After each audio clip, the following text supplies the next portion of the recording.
Hi hello and welcome back to wonder woman. நான் போன எபிசோட்லேயே உங்ககிட்ட சொல்லியிருந்தேன், இந்தியா கேம்பெயினை ஸ்டார்ட் பண்ணுறாங்க. நம்ம வண்டர்ஃபுல் உமன் இந்த கேம்பெயினில் ரொம்ப தூரம் போகணும் அப்படிங்கிற விஷயத்தை லாஸ்ட் எபிசோடில் நம்ம கொடுத்துருந்தோம். அதே மாதிரி இந்தியா வர்சஸ் பாகிஸ்தானில் பயங்கரமாக ஸ்டார்ட் பண்ணிட்டாங்க இந்தியா. பட் இது வெறும் ஆரம்பம் தான், இன்னும் ரொம்ப தூரம் போகணும் அப்படிங்கிறத ஒரு ஃபிங்கர்ஸ் கிராஸ் பண்ணி வச்சுட்டு இன்னியோட ஷோக்குள்ள நம்ம போகலாம். இன்னியோட ஷோவில் நம்ம என்னெல்லாம் பார்க்க போகிறோம், ஒரு சின்ன ரீகேப் ஆஃப் வாட்ஸ் ஹேப்பன் இந்த வேர்ல்ட் கப். இது வரைக்கும் which teams have won, who have been the great performance. Obviously wonder women அப்படின்னு சொல்லும்போது இந்தியாவை மட்டும் ஹைலைட் பண்ணாமல் தி என்டையர் விமன் கிரிக்கெட்டிங் ஃப்ரெட்டர்னிட்டியை பற்றியே நம்ம கண்டிப்பாக பேசணும்.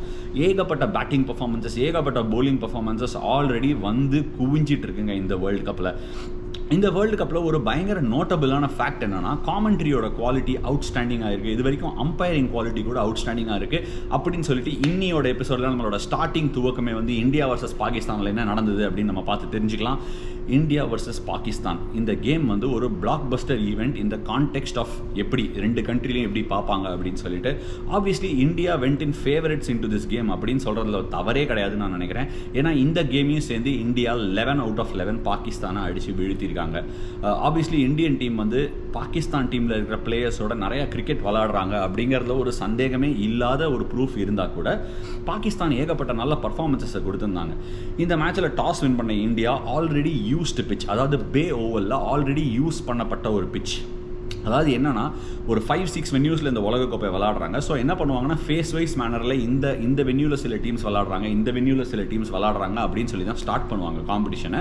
அதில் விளாடும் போதே ஆல்ரெடி யூஸ் பண்ண ஒரு பிச் மவுண்ட் மங்குனியில் உள்ள பே ஓவலில் தான் இந்தியா இந்த மேட்சை விளாடினாங்க. ஸோ ஆப்வியஸ்லி டாஸ் வின் பண்ணி பேட்டிங் ஆனது பயங்கர கரெக்டான டிசிஷன் தான் அப்படின்னு சொல்கிறது எந்த சந்தேகமே கிடையாது. அண்ட் ஜென்ரலாக இந்த மாதிரி கொஞ்சம் ஸ்லோ அண்ட் மவுண்ட் மங்குனி ஆல்வேஸ் வந்து கொஞ்சம் ஸ்லோ பவுலர்ஸ்க்கு ஹெல்ப் பண்ணியிருக்கு. ஈவன் நியூசிலாண்டில் வந்து ஜென்ரலாக ஃபெதர் பெட்ஸ் பேட்டிங் இருந்தாலும் இந்த பர்டிகுலர் வென்யூவில் ஸ்பின்னுக்கு பால் கொஞ்சம் ஹோல்ட் ஆகிருக்குங்க. ஸோ இந்த மேட்ச்சில் டாஸ் வின் பண்ணி இந்தியா ஃபஸ்ட் பேட்டிங் ஆடினதுமே ஷெஃபாலி வர்மா க்ளீன் அப் பண்ணிட்டாங்க. ஷெஃபாலி வர்மா அவங்களோட யூஷுவல் இன்டென்ட்டை காமிச்சாங்க. ஃபாஸ்ட்டாக ஆடுற ஷெஃபாலி வர்மா அவுட் ஆகிட்டாங்க அப்படிங்கிற பொழுது யார் ஆக்சலரேட் பண்ணுவாங்கன்னு தெரியாத போது தான் தீப்தி சர்மாவும் நம்ம ஸ்மிருதி மந்தானாவும் யூஷுவல் சஸ்பெக்டாக அவங்க வந்து ஸ்மிருதி மந்தானாவும் சரி தீப்தி சர்மாவும் ரொம்ப க்ரூஷுவல் காம்பனண்ட் ஆஃப் அவர் டீமுங்க. ஏன் அப்படின்னு சொல்கிறேன்னா, ஸ்மிருதி மந்தானா ஒரு டிஃப்ரெண்ட் பிளேயர், ஒரு tall elegant player, front of the wicket அடிப்பாங்க, ஃபீட் யூஸ் பண்ணுவாங்க. வேற தீப்தி சர்மா கொஞ்சம் ஸ்வீப் நல்லா ஆடுவாங்க, கட் நல்லா ஆடுவாங்க, square of the wicket player.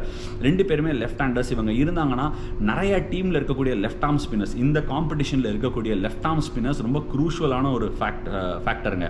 ஆஸ்திரேலியாவில் இருக்கிற ஜெஃப் ஜானசன், அப்புறமா இங்கிலாண்டில் இருக்கிற சோஃபி எக்கிள்ஸ்டன், ரெண்டு பேருமே குவாலிட்டி லெஃப்ட் ஆர்ம் ஸ்பின்னர்ஸ். இவங்களுக்கு அகேன்ஸ்டாக இவங்களோட இந்த லெஃப்ட் ஹேண்ட் காம்போ ஒர்க் ஆச்சுன்னா இந்தியா ரொம்ப டீப்பாக அந்த காம்படிஷனில் போகிறதுக்கு எல்லா வாய்ப்புமே இருக்குது. சரி, இவங்க ஒரு சம பார்ட்னர்ஷிப் போட்டாங்க, கிட்டத்தட்ட 90-1 ஆனாங்க. அப்போ தான் நம்மளோட அடுத்த பிரேக் இன் செக்மெண்ட் வந்தது. என்னடா பிரேக் அப்படின்னு யோசிக்கிறீங்களா? Middle order muddle. அவங்க போட்ட ஸ்பின்னில் இனிஷியலாக வந்து நம்மளோட தீப்தி சர்மா அவுட் ஆனாங்க. ஒரு ஸ்பின்னரை ஸ்வீப் அடிக்க போயிட்டு இன்ஃபேக்ட் வந்து ராமன் கூட சுட்டி காமிச்சார், WV Raman X women's team coach சுட்டி காமிச்சார். ஒரே ஷாட் அடிச்சுட்டே இருந்தாங்க தீப்தி சர்மா. ஸோ அந்த லெஃப்ட் ஆர்ம் ஸ்பின்னருக்கு போல்ட் ஆயிட்டாங்க அப்படிங்கிறத சுட்டி காமிச்சாங்க. நானும் மேட்ச் விளையாட போனேன், எங்கடா ஃபாலோ பண்ணுறீங்க அப்படின்னு கேட்குறீங்களா? ஹாட் ஸ்டாரில் ஹைலைட்ஸ் பேக்கேஜ் சூப்பராக போடுறாங்க. ப்ளஸ் நான் ஃபுல் மேட்சையும் ஆல்மோஸ்ட் பார்த்தேன். கார்த்தால எழுந்து ஹாட் ஸ்டாரில் மேட்ச் கிளம்புற வரைக்கும் இந்த மேட்சை ஃபாலோ பண்ணேன். அதுக்கப்புறமா வந்து திருப்பி ஃபாலோ பண்ணேன். இன்ஃபேக்ட் நம்ம ட்ரெஸ்ஸிங் ரூம்லேயும் மேட்ச் ஃபுல்லாகவே ஆச்சு. சரி, அதுக்கப்புறமா ஸ்மிருதி மந்தானா வந்து அதே லெஃப்ட் ஆர்ம் ஸ்பின்னருக்கு அப்படியே கொஞ்சம் சிப் பண்ணி அவுட் ஆனாங்க. அதுக்கப்புறம் ஒரு மிடில் ஆர்டர் மடில் பயங்கர celebrated Mithali Raj and Harmanpreet Kaur கூட அவங்களால இந்த ஷிப்பை ஸ்டடி பண்ண முடியல. பிக் ஹிட்டர் அப்படின்னு சொன்னக்கூடிய ரிச்சா கோஷ் கூட ஒரு இந்த மாதிரி ப்ரெஷர் சிச்சுவேஷனில் ஒரு பேட் ஷாட் ஆடி அவுட் ஆகிட்டாங்க. அதுக்கப்புறமா செம deep ட்ரபிள்ங்க middle order மடில்.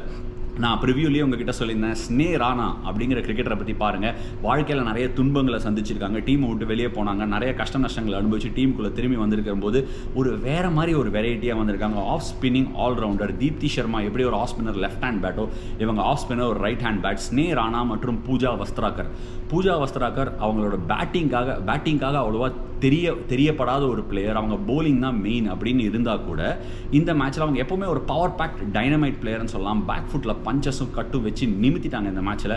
So Pooja வஸ்திராக்கரும் ஸ்னே ராணாவும் 100 run partnership மேலே எடுத்துகிட்டு போயிட்டு 120-110 for 6 இருந்த ஒரு ஸ்கோரை ஒரு ரெஸ்பெக்டபிள் ஸ்கோரில் கொண்டு போய் சேர்த்தாங்க. ரெண்டு பேருமே தலா 50-50. அடுத்த கேம் இந்தியாவுக்கு நியூசிலாண்டோட இருக்குது. கிட்டத்தட்ட ஒரு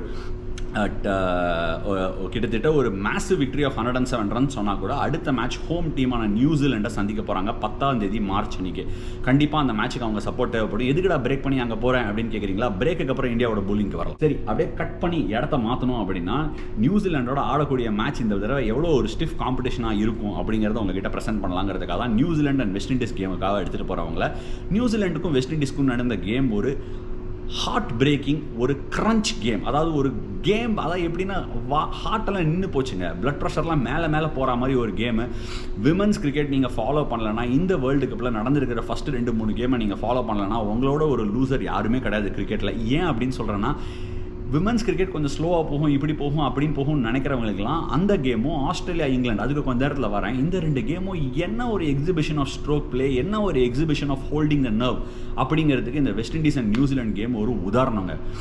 ஃபஸ்ட்டு பேட்டிங் ஆன வெஸ்ட் இண்டீஸ், அவங்க பிளேயர் நம்ம முன்னாடி ஸ்டெஃபானி டெய்லர் அவங்க கேப்டனை பற்றி சொல்லியிருந்தா அவங்க கான்ட்ரிபியூட் பண்ணாங்க. ஆனால் ஒரு சூப்பர் ஸ்டார் இவங்க வந்து ஹேலி மேத்யூஸ் அப்படின்னு சொல்லிட்டு ஒரு batter who can also bowl a bit of spin. இந்த மேட்ச்சில் பிளேயர் ஆஃப் த மேட்சாக அவங்க தான் அமைஞ்சாங்க. இன்ஃபேக்ட் வந்து எப்படி இந்தியன் டீமில் வந்து player of the match Pooja Vastrakar அமைஞ்சு அந்த ஒரு பர்ஃபார்மன்ஸ் கொடுத்தாங்களோ அதே மாதிரி ஹேலி மேத்யூஸும் கொடுத்தாங்க. ஹேலி மேத்யூஸை நான் இந்த வருஷம் ஏர்லி ஆன் இந்த இயர் வந்து 100 பால் காம்படிஷனில் பார்த்தேன். இன்ஃபேக்ட் அந்த ஹேலி மேத்யூஸுங்கிறவங்க வந்து ஏர்லி ஆன் இந்த சீசன் வெல்ஷ் ஃபயருக்கு ஷி வாஸ் ஸ்பிட்டிங் ஃபயர் அப்படின்னு சொன்னால் அது வந்து ஒரு கம்மியான ஸ்டேட்மெண்ட்டே ஆகாது. பேக் ஃபுட்லலாம் எக்ஸ்ட்ரா கவர் மேலே அடிப்பாங்க. மென்ஸ் கிரிக்கெட்லேயே அந்த மாதிரி ஷாட்ஸ் ஆடுறவங்களாம் ரொம்ப குறைவானவங்க தான். இன்ஃபேக்ட் மென்ஸ் கிரிக்கெட்டில் அந்த மாதிரி பேக் ஃபுட் மேலே எக்ஸ்ட்ரா கவர் மேலே அடிக்கிற நிறைய பிளேயர் நான் பார்த்ததே கிடையாது. ஹேலி மேத்யூஸ் அந்த ரகத்தை சேர்ந்தவங்க. ஆஸ்பின் போட்டு 2 விக்கெட்ஸ் எடுத்தாங்க, பிளேயர் ஆஃப் த மேட்சாக கூட ஆனாங்க. ஆனால் இந்த மேட்சோட ஹைலைட் அப்படின்னு நம்ம பார்த்தோம்னா, நியூசிலாண்டுக்கும் வெஸ்ட் இண்டீஸ்க்கும் நடக்கக்கூடிய இந்த மேட்ச் வந்து went right down to the wire, finger nail chewing moment அப்படின்னு சொல்லலாம். லாஸ்ட் ஓவரில் 6 ரன்ஸ் டிஃபெண்ட் பண்ண வேண்டியது வெஸ்ட் இண்டீஸுக்கு. அண்ட் நியூசிலாண்டு வந்து த்ரூ த இன்னிங்ஸ் விக்கெட் விட்டுட்டே இருந்தாங்க. நான் முன்னாடியே சொல்லியிருந்தேன் உங்களுக்கு அந்த ஃபர்ஸ்ட் ப்ரிவியூலேயே, சோஃபி டிவைன் அப்படிங்கிறவங்க வந்து ஒரு outstanding player, great power produce பண்ணுவாங்க. நியூசிலாண்டை சேர்ந்தவங்க, அவங்க டீம் கேப்டன் கூட இவங்க தான். அவங்களுக்கு கன்சிஸ்டண்ட்டாக விக்கெட் போயினே இருந்தது. ஆனாலும் ஏமி சாட்டத்வைட் அப்படிங்கிறவங்க வந்து ஒரு experienced left hand New Zealand batter. அவங்க கொஞ்சம் கம்பெனி கொடுத்து நல்ல பார்ட்னர்ஷிப்பை போட்டு கேமை தூக்கிட்டு போயிட்டாங்க. Last over 6 runs to win, 3 wicket in hand. It was New Zealand's game to romp home. In fact West இண்டீஸுக்கு வந்து போலிங் கூட இல்லை, எல்லா போலர்ஸும் தீர்ந்து போயிட்டாங்க. அந்த டைமில் தான் கமத் யார் கமத் த லேடி அப்படிங்கிற மாதிரி டியேந்திரா டாட்டின் லாஸ்ட் ஓவர், இது வரைக்கும் அவங்க போலிங்கே போடலை, அதாவது வந்து ரொம்ப போலிங் போட்டதே நிறுத்திட்டாங்க டியேந்திரா டாட்டின். அவங்க ஒரு gorgeous striker of the cricket ball. But ஆனால் இந்த சமயத்தில் கேப்டன் பாலை தூக்கி போட்டு மா தாயே காப்பாற்றுமா அப்படின்னு சொன்ன நேரத்தில் வந்து லாஸ்ட் ஓவரு ரன்னே கொடுக்காம 3 விக்கெட்டையும் வீழ்த்தி இந்த மேட்சை அழகாக டிஃபெண்ட் பண்ணி கொடுத்துட்டாங்க வெஸ்ட் இண்டீஸுக்கு. எஸ், டியேந்திரா டாட்டின் வந்து கடைசி ஓவர் போட்டு 2 ரன் கொடுத்து 2 விக்கெட் எடுத்து ஒரு லாஸ்ட் ரன் அவுட்டோட கேம் க்ளோஸ் ஆகி அவங்க ஒரு அவுட்ஸ்டாண்டிங் டிஃபென்ஸை கொடுத்தாங்க வெஸ்ட் இண்டீஸுக்கு. இது ஒரு எக்ஸ்ட்ராடினரி வின் வெஸ்ட் இண்டீஸுக்கு. ஆக்சுவலி அவங்க வந்து ஃபேன்சி டீம் கிடையாது இந்த பர்டிகுலர் காம்படிஷனில். நியூசிலாண்டு பிளேயிங் அட் ஹோம், அவங்க தான் fancy team. Sophie Devine in form, நல்ல experience. Amy Satterthwaite, Amelia Kerr, இவங்கெல்லாம் செம்மையாக பர்ஃபார்ம் பண்ணிட்டு இருக்காங்க of late. And in fact warm up கேம்ஸில் வந்து ஒரு 325 315 சேஸை வந்து ஜோக் மாதிரி பண்ண வச்சாங்க. ஸோ அவங்க தான் ஃபேன்சி டீமாக போனாங்க இந்த chase. But still West Indies அவங்க நர்வை ஹோல்ட் பண்ணி நாங்களும் இருக்கோங்க இந்த காம்படிஷனில், எங்களையும் பார்த்து நீங்களாம் பயப்படுங்க அப்படிங்கிற மாதிரி ஒரு மெசேஜை கொடுத்துருக்காங்க. இந்தியா நியூசிலாண்டை 10ஆம் தேதி டெஃபினட்டாக என்கவுண்டர் பண்ணும்போது இந்த பிளேயர்ஸ்லாம் அவங்க என்கவுண்டர் பண்ணியே ஆகணும். அவங்களுக்கு பிளான்ஸ் எல்லாம் எடுத்துகிட்டு வந்தே ஆகணும். சரி, இப்போ இந்தியாவோட போலிங்கை பற்றி நம்ம பார்க்கலாம். பேட்டிங்கை பற்றி முன்னாடியே சொல்லியிருந்தேன். எதுக்குடா இப்போ போலிங்கை பற்றி பேசுகிறீங்கன்னா, நம்ம சோஃபி டிவைன், ஏமி சாட்டத்வைட் இவங்களோட பேட்டிங் எல்லாம் கவுண்டர் பண்ணுறதுக்கு போலிங் எந்த அளவுக்கு ஹெல்த்தில் இருக்குது அப்படின்னு நம்ம தெரிஞ்சுக்கலாம். ஸ்னேர் ஆனால் அவங்க ஒரு ஸ்டெடி ஸ்டாக் சிப் மாதிரிங்க. சூப்பராக அவங்க ஃபஸ்ட்டு பேட்டிங் ஆடி நமக்கு பர்ஃபார்மன்ஸை கொடுத்து ஒரு 240 சேஸை 240 ஸ்கோரை போஸ்ட் பண்ண வச்ச மாதிரியே போலிங்கில் சூப்பராக போட்டாங்க. இன்ஃபேக்ட் ஒரு பயங்கரமான கேட்ச் தீப்தி சர்மா ஸ்லிப்பில் பிடிச்சாங்க. அந்த கேட்சை பிடிச்ச உடனே கவர் பண்ணியிருந்தாங்க டிவியில் கூட. அவங்க எப்படி ஸ்லிப் கேச்சிங் ப்ராக்டிஸ் பண்ணுறாங்க அட் ப்ராக்டிஸ், அது எப்படி அப்படியே மேட்ச்சில் ட்ரான்ஸ்லேட் ஆச்சுன்னு சொல்லி நாசர் ஹுசைன் வந்து அழகாக எக்ஸ்பிளைன் பண்ணியிருந்தார். அப்படி சொல்லும் போதே இன்னும் ஒரு பயங்கர டிட்பிட்டுங்க இந்த இந்தியா பாகிஸ்தான் கேம்லேருந்து உங்களுக்காக. என்ன டிட்பிட் அப்படின்னு கேட்குறீங்களா? இந்தியா பாகிஸ்தான் நடந்தபோது ஒரு பர்டிகுலர் சுச்சுவேஷன், பழைய கேப்டன் சானா மீர் அப்படின்னு சொல்லி பாகிஸ்தானோட டீம் கேப்டன் அவங்க காமெண்ட்ரி பாக்ஸில் நாசர் ஹுசைனோட பேசிகிட்டு இருந்தாங்க. அப்போ நாசர் ஹுசைன் ஒரு அழகான கேள்வி கேட்டார். ஒரு பாகிஸ்தானை சேர்ந்த பிளேயர், ஒரு கன் ஃபீல்டர், டீசென்ட் பவுலர், பேட்டிங்கும் கீழே வந்து கொஞ்சம் ரன் அடித்தாங்க. அவங்க பேர் டயானா பேக். அவர் உடனே அவங்க சானா மீரை கேட்டார், இந்த பேர் கொஞ்சம் வித்தியாசமாக இருக்கே, ரொம்ப அன்பாகிஸ்தானி லைக்காக இருக்கே, எப்படி வந்தது அப்படின்னு கேட்டதும் சானா மீர் அழகாக எக்ஸ்ப்ளனேஷன் கொடுத்தாங்க. இந்த டயானா டயானா பேக் அப்படிங்கிற அவங்களோட ஃபாதர், அதாவது அவங்களோட அப்பா வந்து ஒரு பெரிய பிரின்சஸ் டயானாவோட ஃபேனா, அதனால பொண்ணுக்கு டயானா பேக் அப்படின்னு பேர் வச்சிருக்காங்க. ரொம்ப ஸ்வீட்டாக இருந்தது, ரொம்ப க்யூட்டாக இருந்தது கேட்கறதுக்கு. அது ஒரு சின்ன ஒரு இன்சைட் இன்ஃபர்மேஷன், நான் ரொம்ப என்ஜாய் பண்ண ஒரு இன்சைட் இன்ஃபர்மேஷன். பாகிஸ்தான் டீசெண்டாக ஆடி இருந்தாங்க, நல்லா ஸ்டார்ட் பண்ணாங்க. தீப்தி சர்மா அட்டாக்கில் வந்ததுமே அவங்களோட கேப்டன் பிஸ்மா மரூஃப் அழகாக கட்டெல்லாம் அடித்து ஒரு மாதிரி ஸ்கோரிங் ரேட் அப் பண்ணி இந்த டைமில் ரிச்சா கோஷ். நிறைய பேர் கீப்பிங்கை பற்றி பேசவே மாட்டாங்க. நம்ம எம்எஸ் தோனியை பற்றி நிறைய கீப்பிங்கை பற்றி பேசுவோம், ஒரு ரித்திமஹான் சஹாவோட கீப்பிங்கை பற்றி நிறைய அப்ரிஷியேட் பண்ணியிருக்கோம். அதே மாதிரி one keeping can change the course of the game அப்படிங்கிறதுக்கு ரிச்சா கோஷ் ஒரு எக்ஸாம்பிளாக அமைஞ்சாங்க. ஒரு ஒன் டே கேமில் 5 டிஸ்மிசல்ஸ் எடுக்கிறதுங்கிறது சாதாரண விஷயம் இல்லை. 5 டிஸ்மிசல்ஸ், இந்த பர்டிகுலர் கேட்ச் தீப்தி சர்மான்ற ப்ரெஷர் இருக்கும்போது பிஸ்மா மரூஃப் ஒரு பிக் ஸ்வீப்புக்கு போனாங்க. அண்டர் எட்ஜ் பட்டு கீழே, அதாவது இன்ச்சஸ் அபவ் த கிரவுண்ட் வந்து ரிச்சா கோஷ் அந்த கேட்சை பிடிச்சி கேமையே திருப்பினாங்க அப்படின்னு சொல்லலாம்.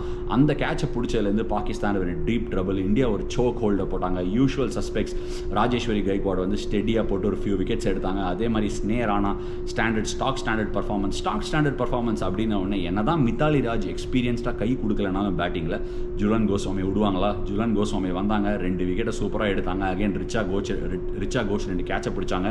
ஸோ லாஸ்ட்டாக கேம் முடியும் போது கூட ஒரு காட்டட் ஷார்ட் லெக்கு போக வேண்டிய கேட்சுக்கு கீப்பிங் பாயிண்ட்லேருந்து போய் டைவ் அடித்து ஷார்ட் லெக்கில் ரிச்சா கோஷ் கேட்ச் எடுத்து முடிச்சு வச்சாங்க.